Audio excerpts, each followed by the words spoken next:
how are you doing, first of all? It's a weird time. We're all in quarantine. Like, how are you holding up? It's definitely an unprecedented time for most, but we've just been making the most of it, of course. Definitely keeping Allie out of the public because she does have a compromised immune system, and that's the last thing we would want. I mean, it's terrifying for her to even have the flu. So it was very scary for us, and they actually have been separated from their dad for a little while because he's still working in the public. Wow. So, I mean, I think I saw you spoke out about this too. You posted something about like urging people to please stay at home for like the sake of your daughter and at-risk people. And others that have compromised immune systems are very vulnerable to this disease. It's so unknown. We don't, we're learning as it unfolds, as we're seeing, we're seeing the results as it happens. So I definitely am urging everyone to stay at home for the sake of my Allie and anyone else that may have compromised immune system or maybe at risk to this virus. Yeah, absolutely. So a lot of people are co-parenting in this strange time.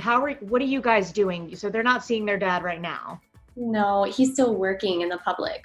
Yeah. So we don't want her to be exposed whatsoever.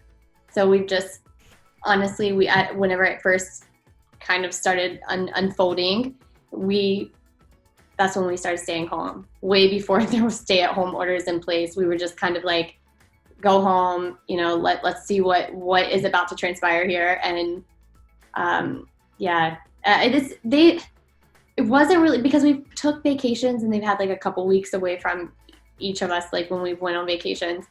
But for the most part, we just don't want her to be exposed to it, just like we wouldn't want anyone else exposed to it. So we've just been staying in since then. And really, I mean, we did a couple of drive-bys, so we've definitely let them get out and see their dad, but they're missing their family on that side. Right. Yeah. So what kind of things are you guys doing? Because you're talking about making the best of it. Like, are we doing like crafts? Like, what do we got going on? Yeah, girl. Yes, we are. Yes, queen. We are. We have been painting anything that I could really get them into, whether it be, outside when the weather is nice, playing hopscotch, drawing little things on, I don't know, trees and riding. I took them on a little hike. Painting. We have little easels that I had kind of tucked away. And brought those out. We've been playing Candyland. I've never played Candyland and Emoji Uno so much in my life. but we're making the best of it. It's nice that we have each other. You still film the show, right? Like you're still. Yes, we're filming virtually right now. Wow, what is that like? I love my producer. He's amazing. All of the crew that comes, they're amazing. They love the kids. We're actually missing them a whole lot right now. I was curious because, like, just being on the show for so long, do you think about not having the cameras, and what kind of keeps you doing it year after year? Is it that producer? Is it something else? Well, Allie said the other day, I really want MTV to come back because they're like family now. She was like, I don't want to ever stop filming. And I was like, what? You don't want to ever stop filming? And that's Allie. She doesn't. I don't know. They just love it. It's like they're part of our life now. Yeah. So you don't think about that coming to an end anytime soon? I mean, I know that it eventually will. Yeah. It will eventually. Yeah. But I don't really think about it. I don't think too much in the past or future. Mm-hmm. Often I like staying in the moment, and whatever's meant to happen is meant to happen. Yeah. Kind of like that dating. You know what I mean? Okay. So let's jump into this memoir you wrote. It is heartbreaking. It is shocking, but I have to know what it felt like for you to put pen to paper, and why did you decide you wanted to share these aspects of your life with the world? So I feel like everyone looks at me and they see the girl that was on 16 and pregnant, the girl that was an all-star cheerleader, had everything panned out for her, and just got pregnant at a young age. But little do they know there's so much more to my story that wasn't shown in the series of Teen Mom 2. child abuse that I endured as a child that reflected on the decisions I made in my early adult life. I just really wanted my supporters and viewers. It was also very therapeutic for me to write, to kind of just go back to those days and connect with those emotions and how it made me feel. It was like a very healing process also. But it was also, it was hard. It was hard. I would be fronting if I told you it wasn't hard.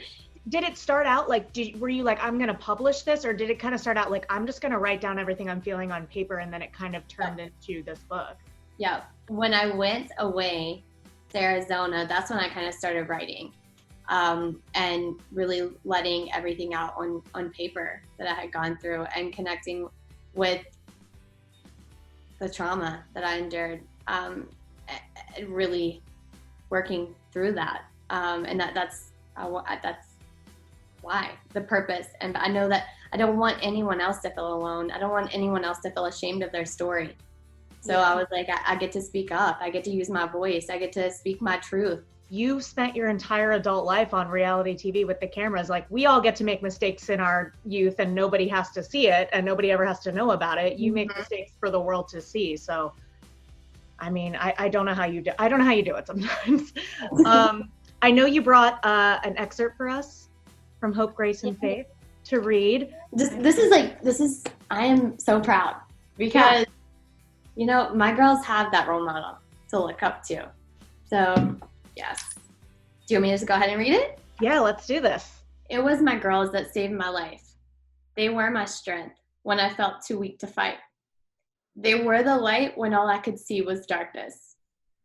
They were the rainbow on the other side of the storm that brought sunshine and joy back to my life. Most people fall into addiction because they're trying to mask the symptoms of anxiety and depression without confronting or sometimes even acknowledging the root cause. That was as true for my dad as it was for me. I'm still working on myself, growing as a person and striving to be the best mother that I can be. It isn't always easy. I am tested daily. But if I stumble, I pick myself up again and keep moving forward. I can't control what life throws at us, but what I can do is teach my daughters to live their lives with hope, grace, and faith. Thank you. Oh, thank you. Thank you. Okay. Let's dive into this. So you talk about how are you doing? Are you okay? I'm good. I'm okay, good.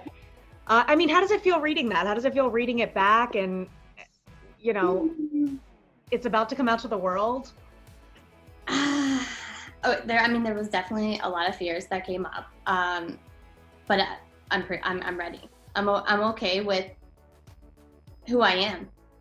And I'm okay with being the woman that I'm meant to be, and the mother that I'm meant to be. And everything that all the adversity that I have faced throughout the short amount of time here on Earth, it's made me who I am, and I don't regret it. It feels good. I mean, it honestly feels good to say that. Yeah. So, who in your life were you most nervous, or are you most nervous to share this with? I'm really not. I think just owning it for the world to see. Yeah. Because I've been 100% honest with Jeremy, Cory, my mom, and everyone. I mean, and my mom's still learning. My mom's still growing. It was hard for her to read. Yeah. Well, I mean, how did she react when she read it, and how was your guys' relationship today? When she read it, she cried. Yeah. I think she definitely had some fears come up for her as well. But our relationship today and the complete change in our entire family dynamic has made it all worth it. Mm-hmm. So me owning everything that I've been through and really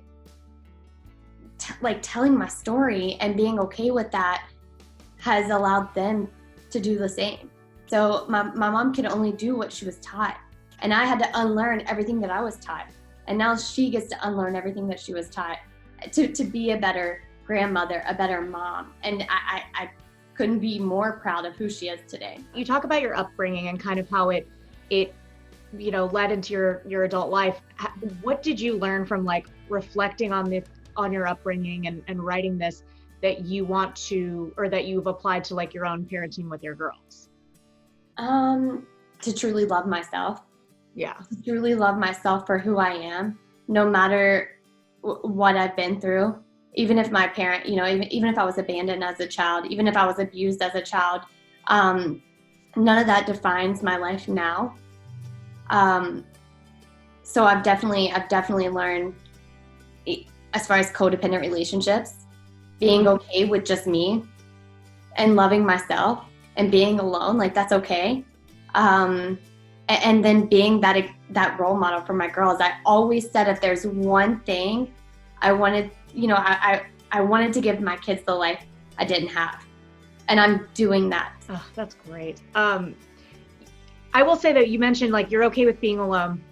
I love that. That's a great journey. But I felt like you almost like beat yourself up too much, because you were talking about how you were like, I'm like sifting through the wreckage of these like 2 failed marriages and like, how did I get here? And I was like, you are doing fine. Like, do you think about like, at this point, now that you do know yourself so well, do you think about dating again, finding love? Like, what do you feel like the next step is? Or are you just like, I'm good, and if something happens, it happens?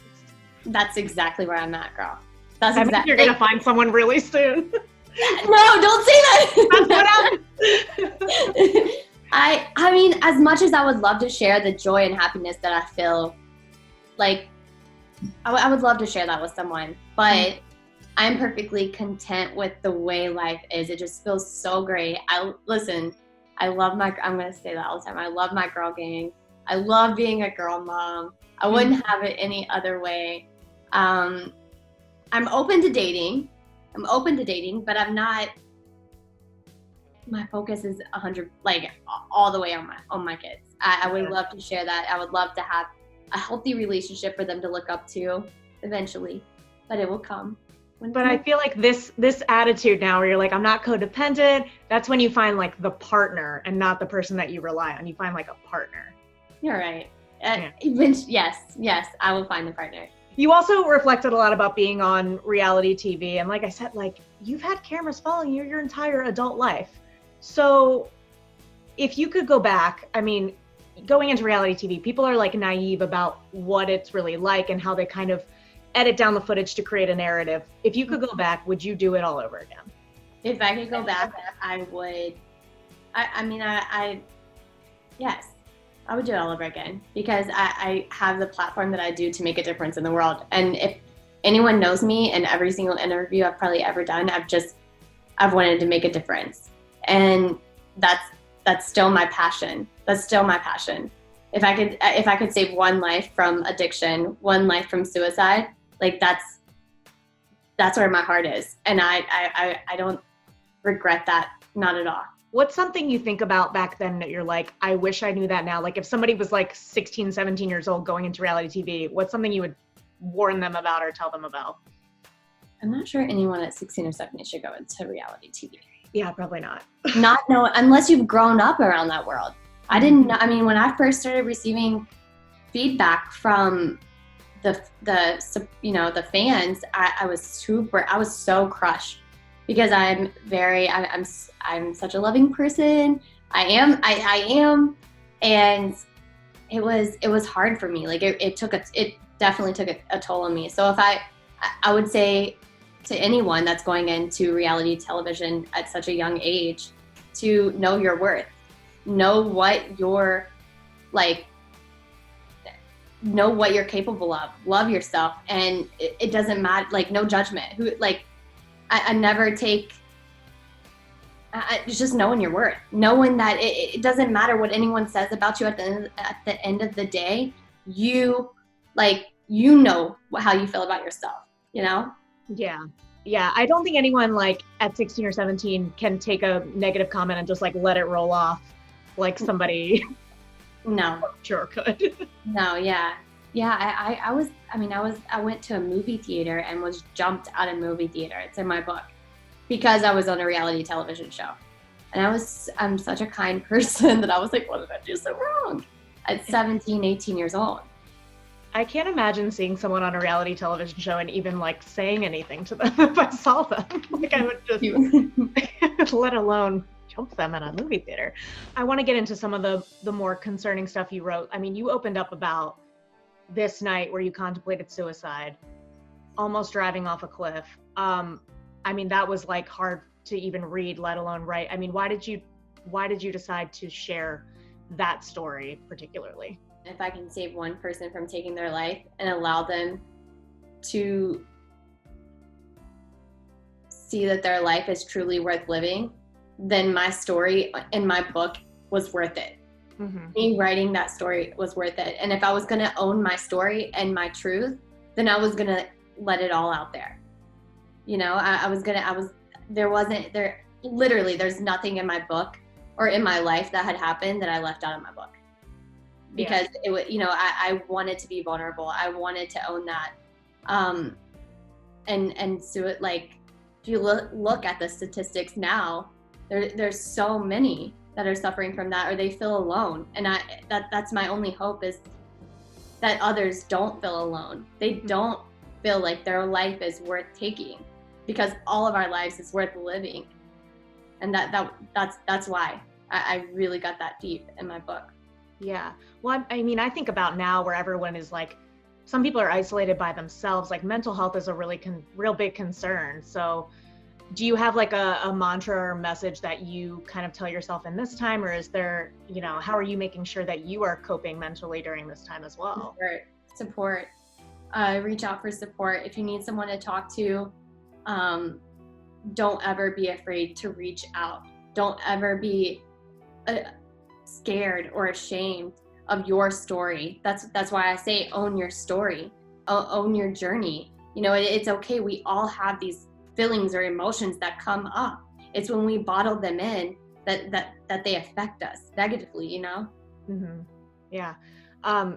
You also open up about opioid addiction, which mm-hmm. is like this very common pattern of people getting hooked on prescription medication and not really realizing that things have gone too far. So can you talk about that moment when you realized that things had gotten out of hand, when you realized you actually needed help? When I wanted to take my own life, when I wanted to commit suicide, that's when I realized there was an underlying issue mm-hmm. that I wasn't wanting to open up about or even talk about. And that's what really, that being suicidal and wanting to take my life and leave my girls without a mom is what led me to see, I needed help, and that was okay. And it was okay. You talked about MTV, like producers being like, mentioning that you like couldn't keep your eyes open. Like how, like, did they help you get help? Did they get involved? It's like, who stepped in, do you feel like the most?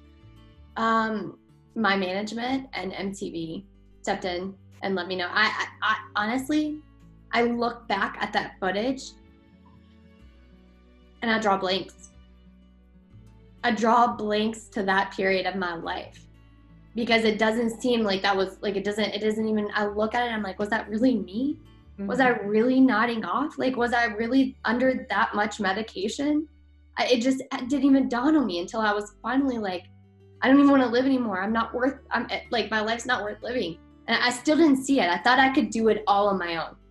And I feel like there's a stigma against any treatment facility that it's only on addiction, which, mind you, there's nothing wrong with fighting addiction or having an addiction and overcoming that.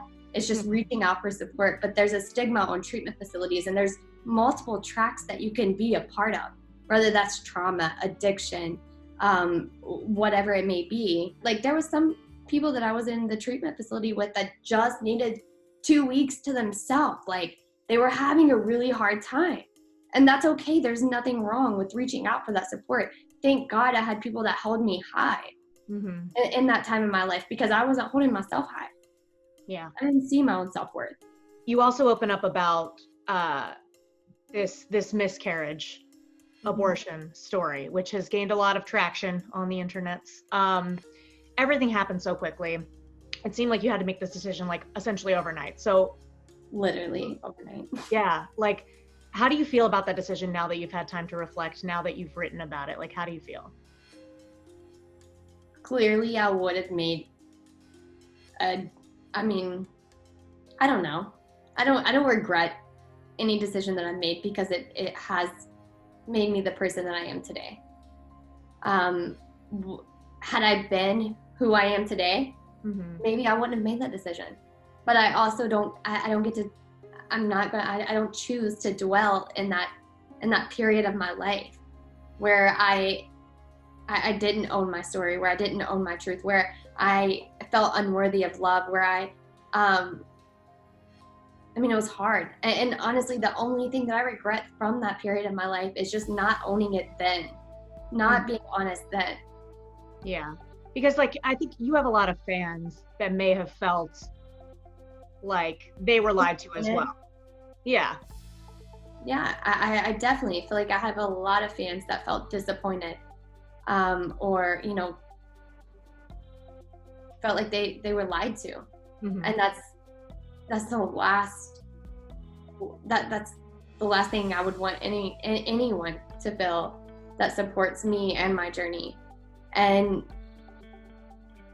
I definitely would have been more considerate of that. Yeah. Okay. You wrote that Cory, you don't even know if Cory knew the truth or to this day, you don't know if he still knew the truth. Does he know now? I'm sure he does now. Yeah. But I also don't, he's happy with his family and we all get along great. So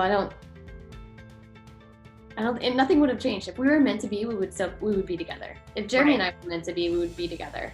So there's nothing that I, would do any different.